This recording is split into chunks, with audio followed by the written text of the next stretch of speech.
Assalamualaikum warahmatullahi wabarakatuh. Alhamdulillahirabbil alamin. Assalatu wassalamu ala asrafil anbiya'i wa mursalin wa ala alihi wa sahbihi ajmain. Amma ba'du. Pertama-tama marilah kita junjungkan salawat serta salam kepada junjungan kita Nabi Muhammad sallallahu alaihi wasallam yang telah membawa kita dari zaman kegelapan hingga zaman terang benderang seperti sekarang ini. Dan terima kasih untuk Ibu Debibik selaku dosen pembimbing studi hadis. Perkenalkan, nama saya Rahma Eka Putri. Izinkan saya untuk menyampaikan materi tentang pembukuan dan penulisan hadis. Yang pertama, penulisan hadis pada masa Nabi Muhammad Sallallahu Alaihi Wasallam, yaitu tahun 13 sebelum Hijriah sampai 11 Hijriah. Pada masa Nabi Sallallahu Alaihi Wasallam tidak ditulis, hadis itu tidak ditulis seperti Al-Quran.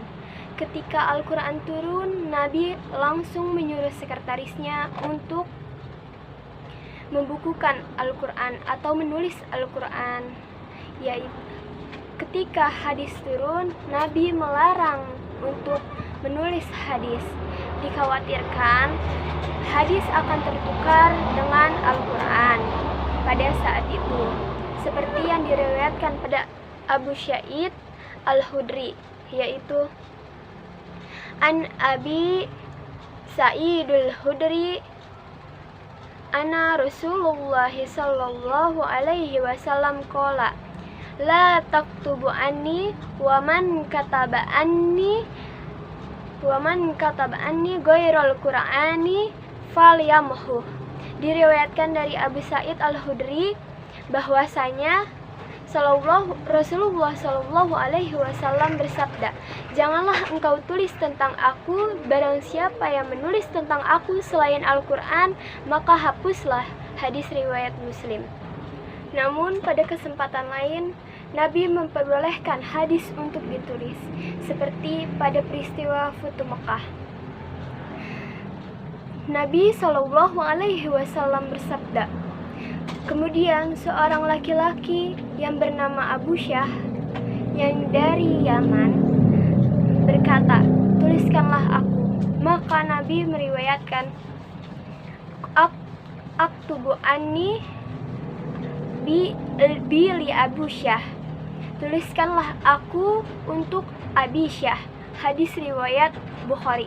Jadi pada masa Nabi ada orang yang menulis hadis, yaitu para sahabatnya, tetapi untuk diarsip untuk dirinya sendiri, yaitu yang pertama Ali bin Abi Thalib.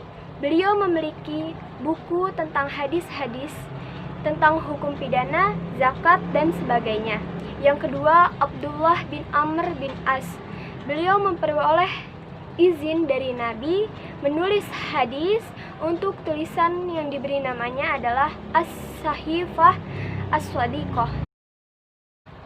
Yang kedua, periwayatan hadis pada masa sahabat, yaitu 12 Hijriah sampai 98 Hijriah. Pada masa sahabat, hadis-hadis Nabi belum juga dibukukan, karena para sahabat masih fokus dengan adanya pembukuan Al-Quran. Pada masa sahabat, akhirnya sahabat menerima penulisan hadis, tetapi Khalifah Abu Bakar As-Siddiq dan Umar bin Khattab mengisyaratkan bahwasanya siapa yang mau menyetor hadis tersebut harus membawa 2 orang saksi. Bahkan Ali bin Abi Thalib menyuruh atau mengisyaratkan bahwa orang tersebut harus disumpah di depan saksi tersebut. Maka zaman ini disebut Khulafaur Rasyidin, disebut sebagai pembatasan periwayatan, taklil ar-riwayah. Pada masa Ali timbullah perpecahan karena politik antara Ali dan Muawiyah. Maka kedua belah pihak saling memasukkan hadis untuk mendapat mendapat dukungan dari masing-masing pendukungnya.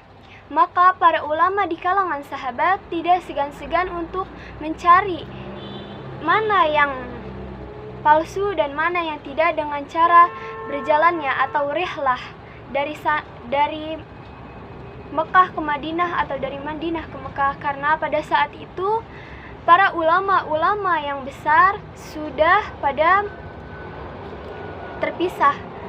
Dalam artian agama Islam sudah meluas di berbagai daerah. Lalu yang ketiga, pada masa Tabi'in, yaitu abad kedua Hijriah. Masa Tabi'in, yaitu sebut dengan masa pemodifikasian hadis, karena Khalifah Umar bin Abdul Aziz perlu adanya penghimpunan ajaran Nabi, yaitu hadis, karena Umar bin Abdul Aziz khawatir dengan seiring berjalannya waktu maka ulama akan para meninggal, maka hadis-hadis Nabi ditakutkan akan menghilang. Lalu Khalifah Umar bin Abdul Aziz menyuruh atau menginstruksikan Muhammad bin Muslim bin Syihab Az-Zuhri untuk membukukan hadis. Jadi orang tersebut adalah orang pertama yang membukukan hadis. Pembukuan hadis pada masa ini masih bercampur dengan perkataan dan fatwa para sahabat. Dan pembukuan ini terbagi menjadi 3. Yang pertama Al-Futwa Malik bin Anas, dan yang kedua Musnaf Abdul Razak As-Sani, dan yang ketiga Musnad Ahmad bin Hanbal. Dan yang keempat pembukuan hadis pada masa Tabi'in, yaitu abad ketiga. Periode ini disebut dengan periode keemasan, karena pembukuan hadis dibukukan sesuai dengan filterasi, yaitu penyaringan, sehingga telah dapat dipisahkan mana yang hadis sahih dan mana yang bukan sahih. Pada masa ini lahirlah 6 hadis, yaitu kitab As-Sittah, yaitu yang pertama Sahih Al-Bukhari, yang kedua Sahih Muslim, yang ketiga Sunan Abu Daud, yang keempat Sunan At-Tirmizi, yang kelima Sunan Ibnu Majah, dan yang keenam Sunan An-Nasa'i. Yang kelima ialah pembukuan hadis pada abad keempat sampai abad keenam. Pada abad ini disebut dengan penerbitan hadis. Karena apa? Karena pembukuan hadis pada masa ini lebih sistematis dibanding dengan abad-abad sebelumnya. Pembukuan hadis di sini terbagi menjadi 5, yaitu yang pertama mujam, dan yang kedua musdak, yaitu susulan sahih, dan yang ketiga al-jum'u, yaitu gabungan beberapa kitab hadis, dan yang keempat al-ikhtisar, yaitu rangkuman, dan yang kelima itu syarah. Dan yang keenam pembukuan hadis pada abad ke-7 sampai ke-12. Nah, di abad ini pembukuan hadis lebih sistematis lagi, karena semua hadis telah dipisahkan, mana yang sahih, mana yang dhaif, mana yang hasan, dan sebagainya. Sehingga hadis ini terbagi menjadi 3. Yang pertama au maudu'at, dan yang kedua al-ahkam, dan yang ketiga al-ahraf. Nah, abad ini adalah abad terakhir pembukuan hadis, karena abad-abad selanjutnya tidak ada lagi. Dan yang keenam pembukuan hadis pada abad ke-7 sampai ke-12. Nah, di abad ini pembukuan hadis lebih sistematis lagi, karena semua hadis telah dipisahkan, mana yang sahih, mana yang dhaif, mana yang hasan, dan sebagainya. Sehingga hadis ini terbagi menjadi 3. Yang pertama au maudu'at, dan yang kedua al-ahkam, dan yang ketiga al-ahraf. Nah, abad ini adalah abad terakhir pembukuan hadis, karena Abad-abad selanjutnya tidak ada lagi kegiatan yang berhubungan dengan hadis. Para ulama dan bidang-bidang hadis abad-abad sekarang hanya mempelajari dari abad-abad sebelumnya karena sudah sangat jelas dari abad-abad sebelumnya.